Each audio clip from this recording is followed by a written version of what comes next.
How's it going, everybody? Welcome back to another episode of Infinite Sports. I'm your host, Kenneth Grunfelder. To talk some more baseball, some New York baseball, give you some updates as both teams have made some deals, some signings, some trades. But I want to talk about the Yankees first. So the Yankees do indeed, after this long process, have agreed to a contract with Cody Bellinger for 5 years, $162.5 million, with a couple of opt-outs after the second and third seasons of this contract and a no-trade clause. It's kind of front-loaded. He's making a lot more money at the beginning of the contract as opposed to the end. I mean, we'll see if he does opt out again. But it happened, and the Yankees didn't cave. They didn't, appease to Boris and Bellinger's demands of 7 years. They didn't gamble. They didn't bet against themselves. And Boris and Bellinger took the contract because they wanted 7 years, which was definitely too much. And this is also a contract that could still end poorly if Bellinger doesn't age well during this contract. But listen, for now, I like the contract. The Yankees needed to bring him back because if they didn't bring back Bellinger, if some team came in and gave him, the offer that they wanted, then what would the pivot have been? Is Austin Hayes a trade? Really relying on the young guys, Spencer Jones and Dominguez, and obviously Trent Grisham being brought back on the qualifying offer. But yeah, Bellinger was one of their best players last year. Had a very good season. He brings a lot of versatility to the team. Can play all outfield positions. Can play first base. So he's a good base runner, great fielder. Good move by the Yankees to get this deal done. I know there's still fans out there that are still saying they haven't done much. I mean, yeah, I would like to have seen them maybe get, another bat. And believe me, I wanted them to get Freddy Peralta, but the Mets definitely needed him more. And that was a good deal for them, although you could still make the argument that maybe it was a little bit of an overpay for potential rental, although they could bring him back, depending on how this year goes and if he, enjoys his time with the Mets. But yeah, with the Yankees, though, look, Bellinger bringing him back, that's one step. And look, the Yankees did have a good offense last year. They had the best offense in the league statistically, although you could point to the stats being inflated, particularly with some of the games where they faced bad pitching. I mean, the first game, the first series of the year really inflated their stats to me. I mean, when they scored all those runs against the Brewers. So, look, they were a division series, a knockout last year in 4 games to the Blue Jays.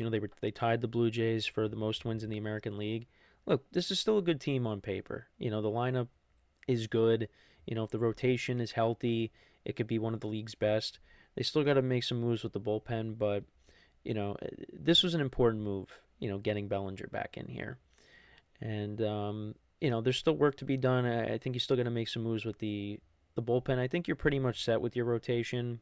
Guys are not going to be back right away, but I think they have enough depth where they can, at least stay above water until they get Cole back, they get Rodon back, and then you could get Clark Schmidt back over the summer, which I thought he was out the whole year.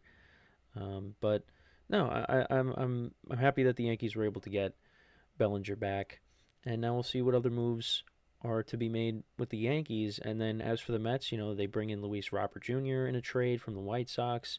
You also get Freddy Peralta. They did give up Sproat and Jet Williams, some high prospects. We saw Sproat a little bit last year, but what did the Mets really need this offseason? They needed to fix their pitching staff, and you bring in Freddy Peralta, who can throw a bunch of different pitches your way.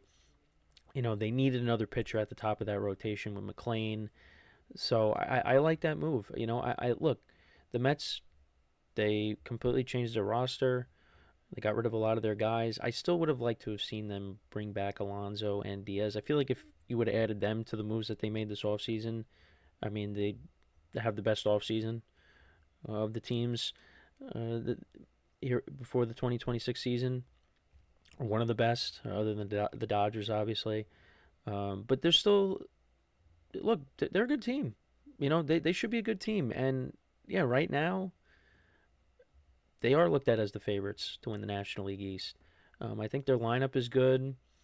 With adding Luis Robert, who is coming off of a couple of down years, but 2 years ago he was very good. Jorge Polanco, switch hitter, Bichette. I think the Mets have a pretty good top three in their lineup with him, Lindor, and Soto. If that's what they decide to do. And then you got to see what the other guys that are already on the team, how they do, how they perform. Beatty and Vientos and Alvarez. So I like the lineup where it's at, and the rotation's in a better spot. The bullpen again, like the Yankees, they could probably use another arm there. If Devin Williams could be what he was in the setup role with the Yankees, if he can turn back into the Devin Williams as the closer for the Brewers, was great. That's good for the Mets. If Luke Weaver can turn back to how he was prior to his injuries last season, that's good. You're getting AJ Minter back. So, I think the Mets are in a good spot.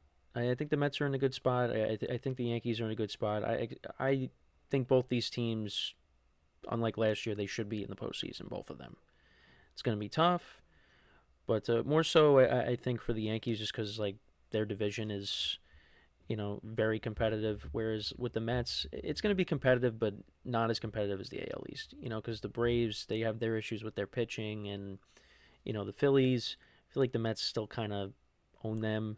And the Phillies lost Ranger Suarez. That's a tough loss for the Phillies in that rotation. The Yankees are not going to have to deal with him with the Red Sox, who have really good rotation with him and Crochet at the top. But yeah, I think both teams both fan bases expect more. We'll see if more moves are to be made, but I think the Mets, they've kind of to a degree flipped the script on their offseason with all the departures and now bringing in guys. Now, again, some of them could be rentals, and you want to, depending on what Bichette does, he could opt out. Freddy Peralta could just be a 1 year rental. But look, the Mets, they have the resources. They can pay these guys, so they don't leave. And then for the Yankees, bringing back Bellinger is important. I hope they don't trade Dominguez. I want Dominguez to work out. Trent Grisham's only going to be here for 1 year, and then he's gone. So, if you keep him and Spencer Jones, that opens up another spot. And then, Stanton's he's got 2 years left. So, I don't know. We'll see if a trade is in the works and one of them ends up being traded. But I don't think you should pull the plug on the young guys just yet, unless you're getting someone that's going to be really impactful.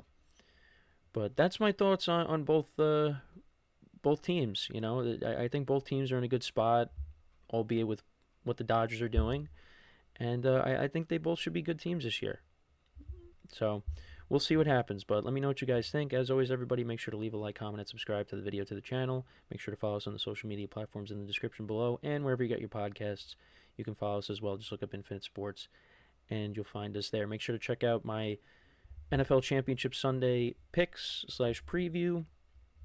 That should be out. Enjoy the weekend. If you're on the East Coast, stay warm. Got a lot of snow coming our way. And enjoy the championship games and baseball. Once football's over, baseball is coming back. So get ready for that.